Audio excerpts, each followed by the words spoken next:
Kakampi ng bayan, kasangga ng masa, kapanalig ng batas at hustisya.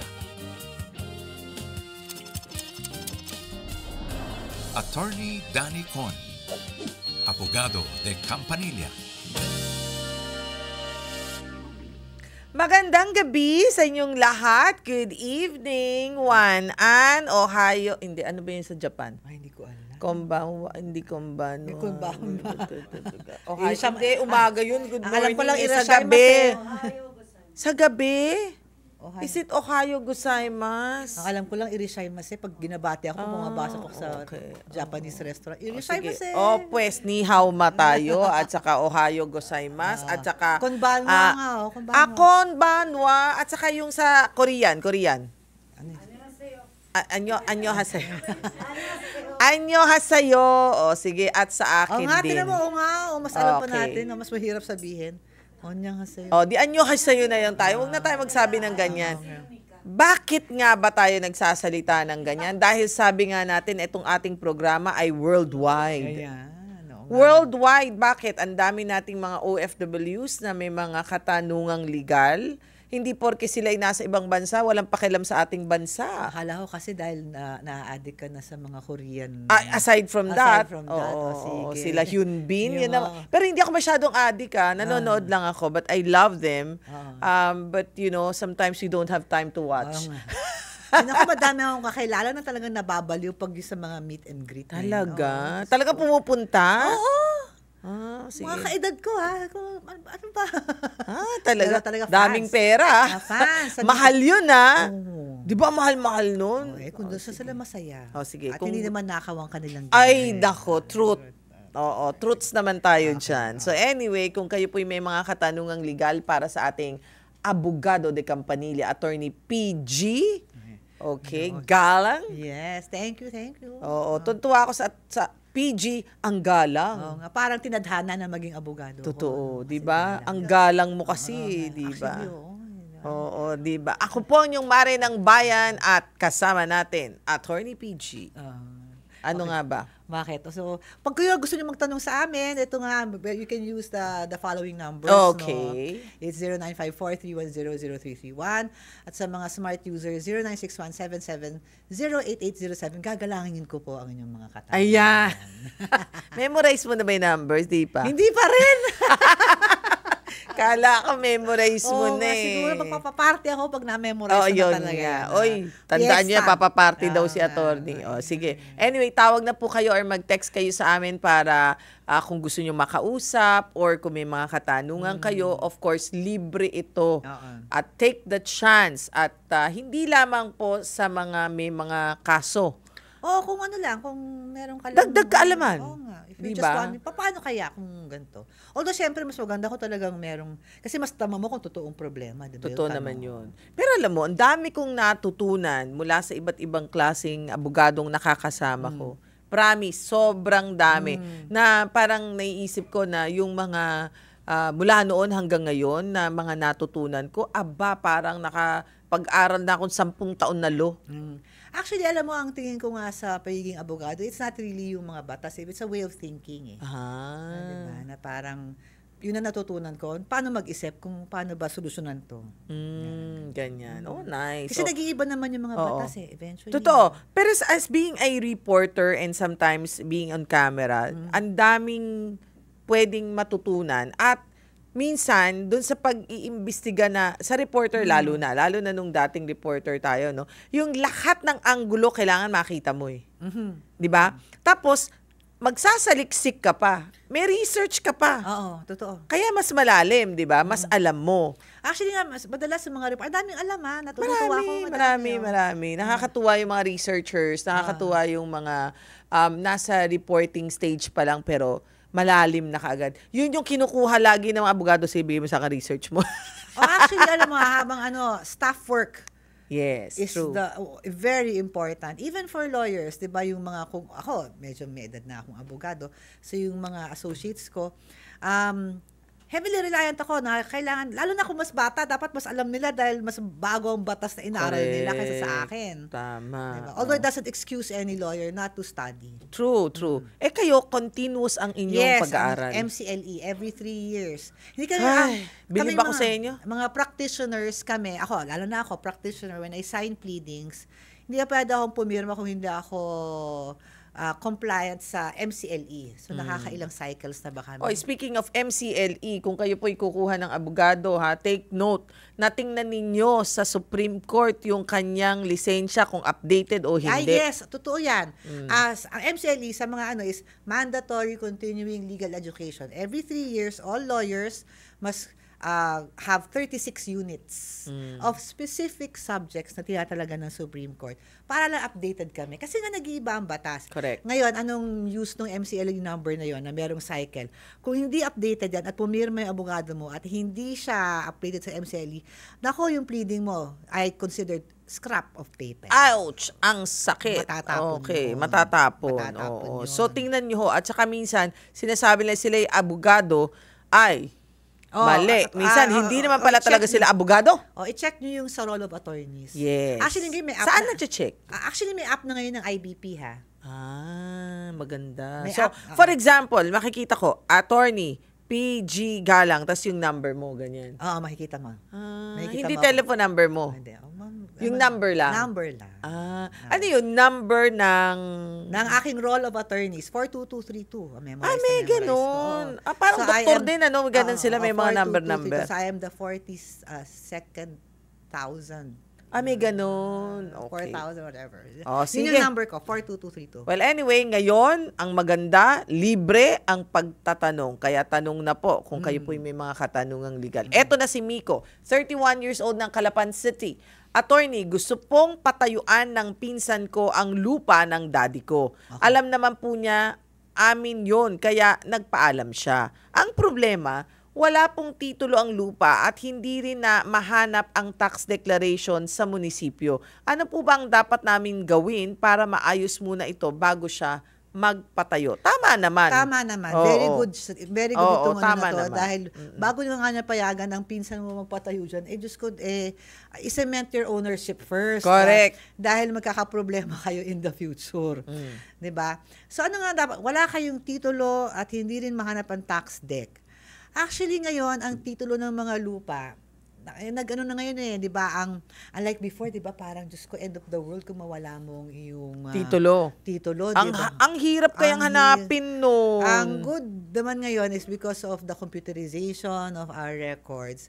Naka-barcode na ang mga titulo ngayon. So, kung meron lang kayong general idea kung saan yung lupa nyo at kung saan, kahit katiting na proof of ownership man lamang dyan, kung binili ba yan o nga, mahahanap niyan sa Register of Deeds. So, kung saan nakarehistro yung property na yan. Oo. Unlike before, dati kami pag nung hindi pa ganyan ang sistema, pag nawala ang titulo, Diyos ko, kaso yan, reconstitution, para gagawin ulit nila yung titulo mo. Okay, may question ako dyan. Kung nagpunta siya ng Register of Deeds at sinasabi mo dati, tama yung sinabi mo dati, ang hirap Ang hirap. ng Ngayon, gawin. masadali. Ngayon, anong gagawin niya ngayon? Pumunta lang siya ng Register of Deeds. Tapos, mag-research siya. Kung may kopya ang Register of Deeds nung yung titulo, ay winner. anong gagawin niya? Mag-request na lang kayo ng certified true copy. Pwede na yun? Oo, at saka lumalabas sa kanila naka-barcode Hindi, tanong ko, para makakuha ka ng titulo ulit, Oo. kailangan ng Hindi, korte. Hindi na ngayon. Kung talagang kayo titulo ulit, kung yun na nga, kung naka-register, kung naka-ano na sa kanila talaga So magandang development yun kasi nga all the dapat naka-computerized na yan. Naka-scan. Oo. Actually, kung meron kang property nung una, di ba yung kulay red pa yan? Red nga yung ganun border. yan Oo. Hindi na ngayon, kulay blue na ngayon yan. Blue na ba? Tapos sa ilalim nun may barcode. Blue na ba? Parang di ko na-inform. Pag binarcode yan, mahahanap agad yan. I see. Ngayon, ang ibig mong sabihin, hindi mo na kailangan kumuha pa ng blue, mag-certified true copy, okay ka na? Computerized na kasi lalabas siya, naka-barcode. Kasi naman nangyayari, masunog lang ang Register of Deeds, di ba? good luck sa inyo. Oh, pero okay, Yan, ang hindi tanong na. ko, Dapat hindi na ganun. Yun ang iniiwasan. Okay. Na. My question is, kung ikaw ang may-ari noong lupa, okay lang yun. Paano kung hindi ka may-ari? Pwede ka mag-request ng certified true copy? Ngayon, kung talagang ni isang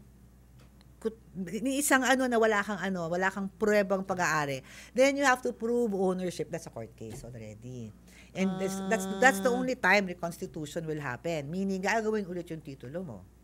Pero kung nawawala mo lang naman yung kopya mo at meron ang kopya ang Registry of Deeds, then you don't have to do that. Okay, You just so ask for a copy. first step niya is to go to Register of Deeds. Tingnan mo baka meron doon Oo, kung nawawala at yung kopya nyo. Kung nawawala ang kopya nyo, that's not the end of the world now. Okay. You can also go to sa City Hall. Meron din silang Meron tax rin deck at saka tax meron deck. mga certified true Same. copy na pwede kang hingin. Same rin yun, Okay, same. sige. Okay, good luck sa'yo, ha? Sana meron para hindi na siya mahirapan. Kasi kung wala, medyo ibang tsaka, usapan na naman yun. My advice is that hanggat hindi nyo naayusan, huwag nyo muna payagan yung pinsan. Yes, kasi magkakagulo kayo dyan. Okay, si Sandra ng Bulacan, ang ating caller. Magandang ano daw? Magandang gabi. Magandang gabi sa'yo, Sandra ng Bulacan. Ano daw? Sumabay sa akin. So, gumanon din. Sandra, magandang gabi. Magandang gabi po. Ayun, Ayan. Si Attorney PG at si Mare po ito. Ano pong katanungan natin, Sandra? Choppy. Kanina ganyan ako eh. Nauutal. Nauutal eh, di ba? Ulitin natin, Sandra. Wala kami maintindihan, friend. Ulit. Hello po. Okay. Yan. Better, Ayan, better. Opo. Nung po kasi, nung August 31 po, Recent na na-aksidente recent. po ako. Bali, self-accident po siya. Na-aksidente siya. Saan? Opo. Anong klaseng aksidente? Bali po, pauwi na po ako noon. Dumaan po ako doon sa may shortcut na route. Nakamotor ka? Nakasasakyan ka? Nakamotor? po. Okay. Ikaw ang nagmamotor o pasahero ka? Ako po yung driver po. Okay. Bali, hindi ko po kasi napansin yung hump. Doon po ako sumemplang po. May humps, tapos sumemplang. O tapos? Kapag, ko po, meron daw po pala akong nasabi na nakapark po doon sa may tabi po ng humps. Actually, bawal mag-park sa tabi ng hump. Kotse? Oo, hindi po, lang po, motor lang po sila, nagkakapote daw po sila. Anong sabihin nagkakapote? Naglalagay Naglalagay ng kapote nung Bakit humps. umuulan noon? Umuulan. Umuulan? Opo, umuulan po noon. Kasi alam mo nangyayari yan, di ba? Yung pag biglang bugos ang ulan. Tumatabi sila. Oo, kaya minsan nagta-traffic dahil sila nasa may underpass. Yes. Oo. So ikaw, sumemplang ka as in bumagsak ka. Opo, may sugat din po ako sa ulo. Marami po akong injury po. Okay ka Okay. naman ngayon. Okay Pero, ka na. naka-helmet ka ba? Yun nga po, hindi po ako naka-helmet po noon kasi malapit lang po sa amin po yun. Kahit na malapit sa'yo na naka-helmet ka. Sa susunod, Sandra, mag-helmet ka, ha? Oo, kasi hindi naman nagmamotorsiklo Maswerte yung ka bahay. na nagalusan ka lang. Kaya nga, di ba? At saka, teka muna, ano ang license na restrictions mo?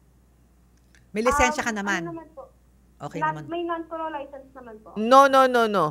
Ano yung license restriction? 1 and 2? Apo, may B din po. Sure ka, 1 and 2 Kasi pag, Yes po. kasi ang motorsiklo may, Oo nga, oo. may Hindi restrictions. porket na meron kang lisensya para sa kotse, Hindi siya, hindi siya applicable na siya, sa correct. motor. Oo. And vice versa. Okay. okay, ha? Sige. Okay. So, ang tanong Ano, is, ang tanong mo Tuloy ay... ko lang po yung Sige, tuloy ko. Daldal kasi natin. Hindi yung Sabi matuloy. ko nga. Ako kasi. Okay. sabi ko Bali nga, po nung August 31 po, nung after ko po sa ER, pinadiretso po kami dun sa police station. Ganun nga Bali nangyayari meron dyan. na po kaming napagkasunduan po na babayaran po. And magpirmahan na din po kami doon. And nabayaran ko na din po yung dun sa medical expenses dun po, sa nakasulat po dun sa kasulitan na... Bakit na meron ring na ospital sa na bunggo mo? na disgrasya mo? Opo, yung babae daw po siya, natamaan daw po yung paa niya. Okay. So nagpa-hospital din siya. Opo. Okay. ER lang naman din po. Okay. Pina-x-ray ko po and binilahan din po namin ng gamot. Okay. Ngayon po negative naman po yung fracture niya. Anong nangyari? Yun po na sa police po, na yung meron po kaming kasulatan na natupad ko naman po yung mga Civil obligations mo. Sige. Opo, nakasulat po doon. Anong problema? So, anong problema natin? Ngayon po, Nagkakaso siya. Nagte-threaten. Ano? nung August 2 po, bumalik po kami doon kasi po, August 2, August 31 kate. Baka September 2. Yun. ay sorry po, September 2 po. Okay, sige. Bumalik Back to the You're Future. so sharp. Naalala mo pa. Sige. Sige. Tapos, September 2 po, bumalik po kami doon kasi lumabas na po yung, yung x-ray po nung babae po. Bali, okay naman daw po, negative for fracture. Pero po, nagpaano na naman po sila ng 5 days po hanggang di daw po gumagaling daw po yung pasa ng babae. hindi, anong gusto nilang mangyari? Ano nga gusto nila? Yun po, hanggang hindi daw po gumagaling yung pasa ng babae, di daw po sila mag-settle. Pero, parang hinaharas po kasi ako ng babae at tinatakot po niya ako na tutuloy na lang daw po niya po yung demanda. So, ano yung napirma nyo nung una, nung sinasabi mong nagkaayusan Oo nga. naman kayo? Sa police ba yan? Sa Ano yun? police? Oo. Po, yung sa pulis po. Bali po, sa pulis po talaga siya. Pero pumirma siya dun sa kasulatan na yun na kasunduan nyo sa harap ng pulis? Yes po, pumirma po. Oo. Yun naman pala eh. Oo. Di ba balik ka dun sa police? Oo, yun naman pala eh. So, Sabihin mo, eto na kung nag-sign na pala siya ng dati, you can hold on to that. Ngayon, ang sinethreaten niya is, I suppose, is a criminal action for reckless imprudence resulting in injuries. But, okay. Yun actually yung gusto kong tanong kasi kung ikaw yung nag-U-turn and it's a valid U-turn, at kung sila'y nakahambalang doon, parang feeling ko hindi naman yun mababawasan ng kasalanan mo doon dahil, di ba, I mean, sa hindi akin sila lang, dapat na nandoon. kasi- Yun yung punto natin doon. Kasi nag-U-turn ka eh. Tapos in the normal course of things, dapat walang tao doon eh. Walang tao doon. Oo. So, hayaan mo sila mag-file ng reckless imprudence. Oo. At yung kasulatan mo na sa police, actually that settles your civil obligation. Correct, correct. So the only thing that will happen is uusad yung criminal case ko talaga kasi di mo mapipigilan kung gusto mag Kaya nga, kung gusto nila, kahit pigilan mo, huhut-hutan ka lang ng pera nun. Pero sinasabi ko sa inyo na yung nangyari sa'yo, isipin mo mabuti na parang mapabawasan ang ano niya. Kasi kung ikaw yung nag-U-turn, tapos may tao doon na parang hindi naman sila dapat nandoon. Diba? So, bakit mo kasalanan kung nabangga mo Okay, sila? ang question ko ganito, attorney, para sa iyo to, Sandra. So, kung sakaling civil case na ayos niya, kunan mo ng picture yung kasulatan ninyo. And present it na para Yes. uusad lang is the criminal. I'm sure pag malaman nila na ang mangyayari lang ay criminal action at wala na sila makukuhang more than what they have agreed upon, Yes. then hindi na interesado. At saka siguro, At saka sa maliit na bagay na ganyan, it's not correct, worth it. that's true.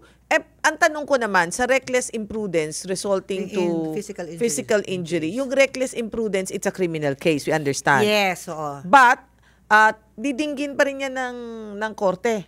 Didingin ba? Actually, mag-PI muna kayo. Ay, PI, hindi yung masamang PI, Oo, ha? anong PI ito? Preliminary investigation. Ayan, Okay. sa may fiscal. Oo. Kasi hindi na yan inquest eh. Talagang may magpa-file. Edi depensa mo lang yung sarili mo. Tingin ko may laban ka dyan, Sandra, kung yun talaga yung nangyari. Oo, at sabihin mo, nag-usap na tayo, pero kung ayaw mo, hinaharas mo ko. Ay, sige, Kasi ituloy mo. alam niya Tignan kasi natin. na totoong may kasalanan ka naman. Kasi nagbayad. Actually, sige Sandra, tuloy mo na lang yan. Kasi nga, buti para lang minsan ako ganun kahit kung ganyan mga kaliliit na bagay, minsan nga iniisip ko, might as well settle here kaysa naman...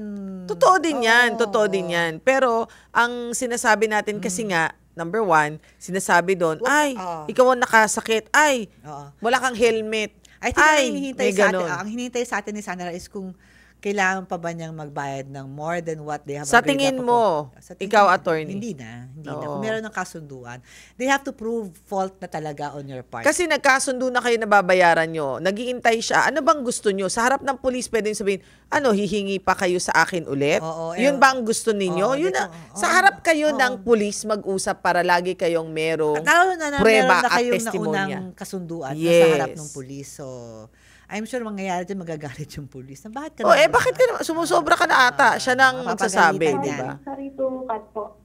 Ano daw? Sorry to cut po. Nung September 2 po, bali, kaharap po namin yung police po nun. Ano sabi ng pulis sa'yo? Yun po, yun na, nag-aano po kasi sila na after 5 days daw po, kailangan pa daw po. Hintayin mo na, ganito na lang. Hintayin natin yung 5. Wala tayong magagawa dyan. Kung ganun talaga yan, hintayin mo yung 5 days. Kung 5 days ay talagang humingi pa sila, Tawag ka ulit dito. hayaan mo. Kung ako, my advice is that, let them file. Oo. Feeling ko Yeah. mananalo ka dito. Hindi, tanungin mo lang, after 5 days, pag babalik nyo doon, sasabihin niya kung ano na naman ang sasabihin niya. Pero dapat pag nag-uusap sila, Lalo attorney, na pag no? ganyan ako lalo na kung yung after 5 days, ang layo na nung injury, Yes. yung from the incident. Yes. Na hindi mo na malalaman kung lumala yun, if it was due to the fault of the... Yes. So, hayaan mo siya. Hayaan mo siya. Okay. Basta, ito lang ha, Sandra, attorney, tama ba? Na kada usap nila, dapat meron silang testimonya always galing sa have pulis someone, para may testigo. Yes, oo. Oo. Always. Lalo na simulan nyo na rin yung ganyang, di ba, na nasa harap na ng pulis. Okay? Nag-gets mo, Sandra? Intayin natin after 5 days, ha? Sige po. Tawag ka ulit. Question ko na lang po, if ever po ba na ituloy po nila yung kaso, may chance po ba na matuloy po yung criminal case ko po? Okay. Siguro ang tanong ni Sandra. Kahit na may kasunduan na po kami na tinupad ko na po yun. Na yun na nga, ang kasunduan as to the Civil case. Every criminal act has a civil aspect. Okay. Every criminal act has a civil aspect. Okay.